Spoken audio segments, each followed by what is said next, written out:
বেটা তোর যদি সাহস থাকে তো বাংলাদেশে ফিরায় আমরা একটু দেখি। দীর্ঘ ৬,৩১৪ দিন পর লাল সবুজের দেশে পা রাখলেন তারেক রহমান। বক্তব্যের শুরুতেই বললেন, প্রিয় বাংলাদেশ, প্রিয় বাংলাদেশ। উচ্ছ্বাসিত জনতার উদ্দেশ্যে বললেন, আমার একটি প্ল্যান আছে। I have a plan.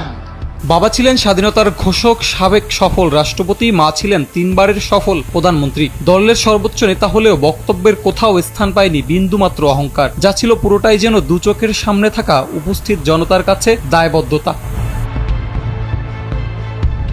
দীর্ঘদিনের নির্বাসিত জীবনের অবসান ঘটল তারেক রহমানের। জাইমা রহমান বাবা মায়ের সঙ্গে নিজের চোখে দেখলেন মাতৃভূমিকে। ভালোবাসায় সিক্ত হলেন দাদা জিয়াউর রহমানের গড়া দল, বিএনপির নেতাকর্মী ও দেশবাসীর। তারেক জিয়া আসছে, আমাদের স্বপ্ন পূরণ হবে।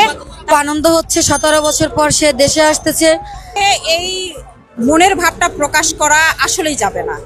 মনের ভেতরে যে আমাদের এতদিন যাবত আমরা যে মানুষটার জন্য অপেক্ষা করছি, এত দিন ধরে যার জন্যই বাংলাদেশ অপেক্ষা করছে, সেই মানুষটি আজকে ইনশাল্লাহ আমাদের মাঝে আসবে।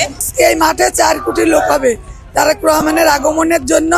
আজকে ঈদের আনন্দ, ঈদের খুশি। সেটা দেশে আসতেছে, এতেই খুশি আমরা। যে সে আসুক, আমাদের মাঝে আসে, আমাদের সাথে থাকে, রাজনীতিতে হাল ধরুক। আর অপেক্ষা করছি আমাদের নেতা দেশ নায়ক তারেক রহমান বাংলাদেশে আসছেন।